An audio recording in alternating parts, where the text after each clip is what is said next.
So today we're going to be talking about how I stream music, how I consume music, I guess.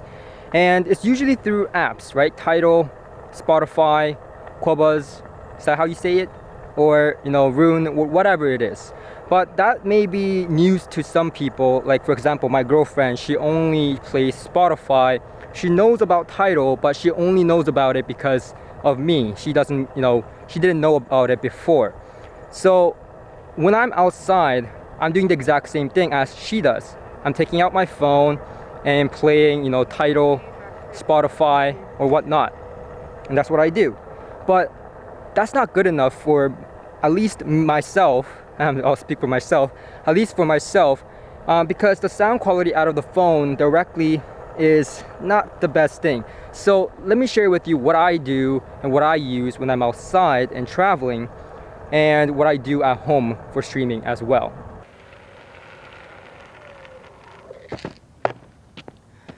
Okay, so the things that I use for portable use. First of all, I want to introduce you to this setup right here. So right now what I have here is the Mangbird in-ear monitor, which I absolutely love. It sounds fantastic, crisp, very detailed, but musical.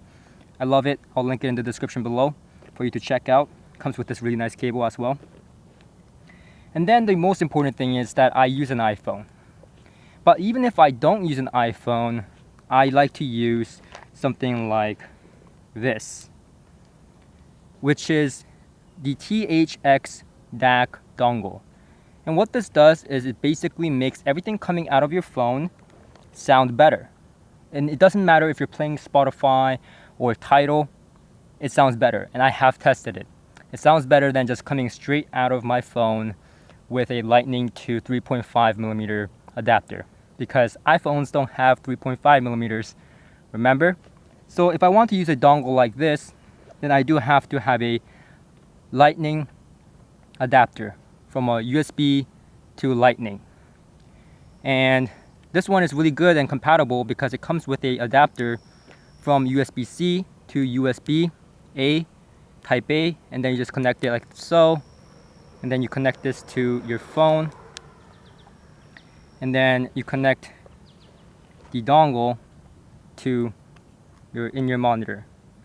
And then there you have it. This is the entire setup.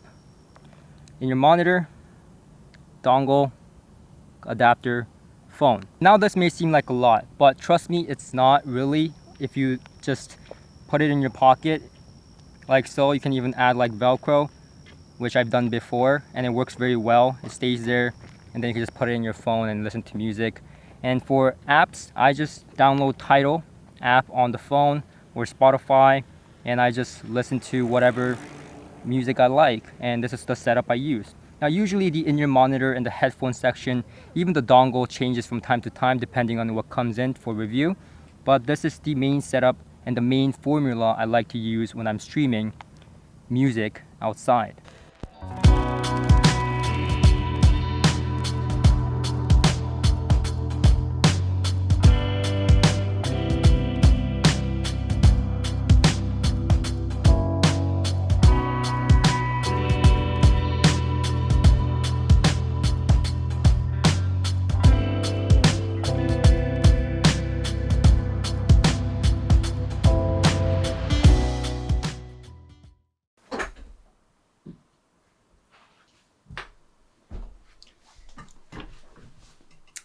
Okay, so we're back. That was a pretty fun trip. Now, similar to how we streamed outside using my phone, normally people would, stream using their computers. And I do the same thing on my computer setup here. I pull up Tidal, Spotify, the app of my choosing, and then I just play music using a DAC. Now the DAC on my desktop usually changes quite a bit because I review things. But for the most part, the DAC I usually stay with is the Burson amplifier and DAC combination. Now I have a few here. I have a soloist, funk, and whatnot.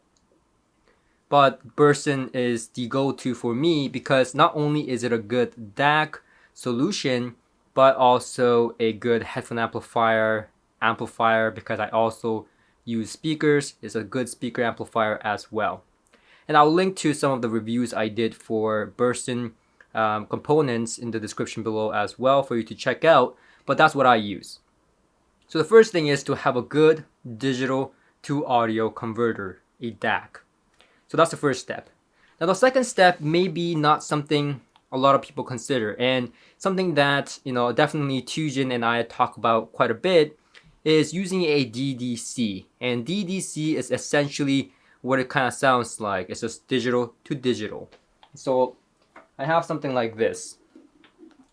Now there's other ones out there as well, but this one is made by Denafrips, and it's a pretty high-end one. It's pretty heavy. But basically on the back of this, if you see here, you have digital inputs and then digital outputs. So this is not converting anything, it's just digital to digital. Digital in, digital out. And I use something like this because this basically cleans up the signal coming from your computer. Now, when you're on a desktop, you have to use a computer. You can't use a music streamer unless you really want to. Personally speaking, I don't use a music streamer in my setup, my desktop setup, because I use the computer for other things outside of just listening to music. So I do have to use the computer for editing YouTube videos, watching movies, listening to music, as well as playing games and so on. So it has multiple different functions. So I have to use a computer. The only problem with using a computer for music playback and as a streamer, music streamer, is that computers are noisy devices. They are not the most quiet. I mean, you can probably hear the fan right now on my computer. Even though my computer is a pretty quiet computer to begin with, it is noisy. And the power supply is noisy. The inputs are, the outputs are not the best for audio. And so computers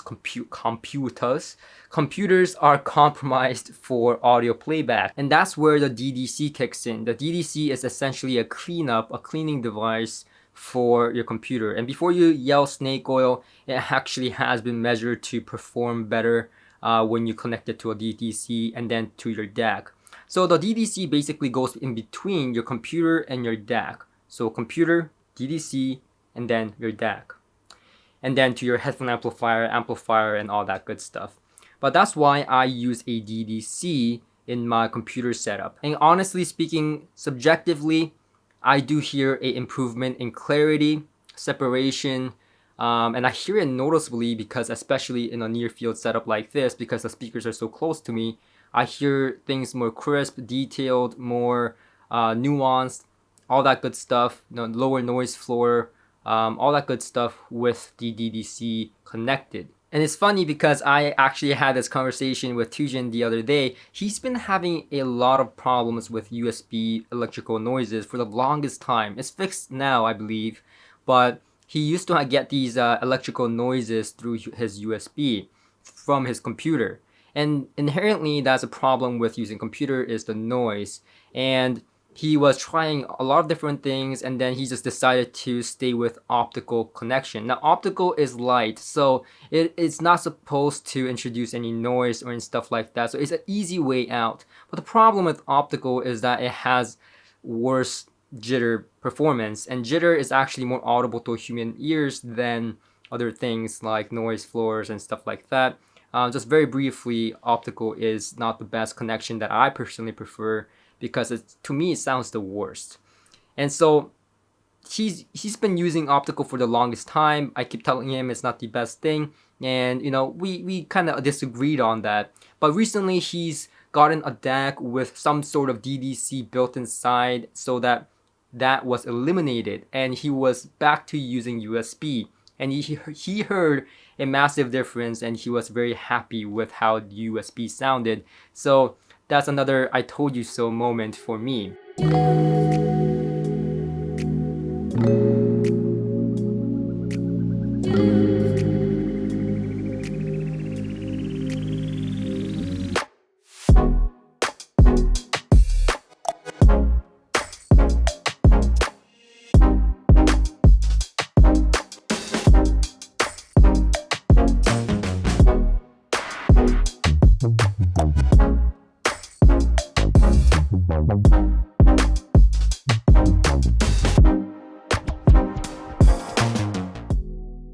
Okay, so we're now in my listening space, and if you've been watching my videos for a while now, then when I said streaming, music streamers, then you probably thought of these kind of stuff, right? Dedicated music streamers, and that's what we're gonna talk about right now.